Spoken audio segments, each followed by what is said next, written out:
আমার আলা হুজুর পাকের চেহারা মোবারকের বর্ণনা শুনুন, শুনলে অবাক হয়ে যাবেন যে এতদিন হয়তো শোনেননি।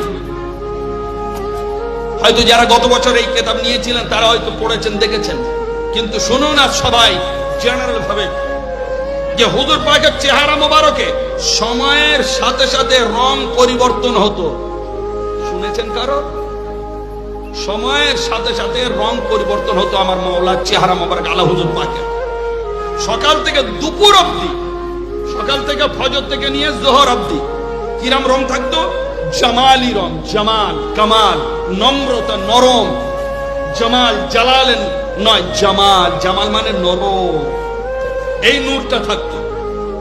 জোহর থেকে আসর পর্যন্ত আলা হুজুর পাকের চেহারা মোবারকের জালালি নূর থাকতো।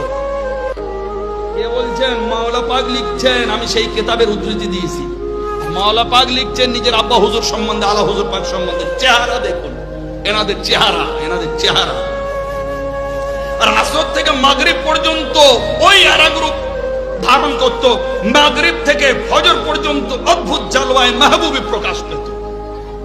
তার মানে নামাজের হিসেবে হুজুর মাওলার চেহারা মোবারকে এক একটা নূর আভা এক এক সময় এক এক রকম হতো।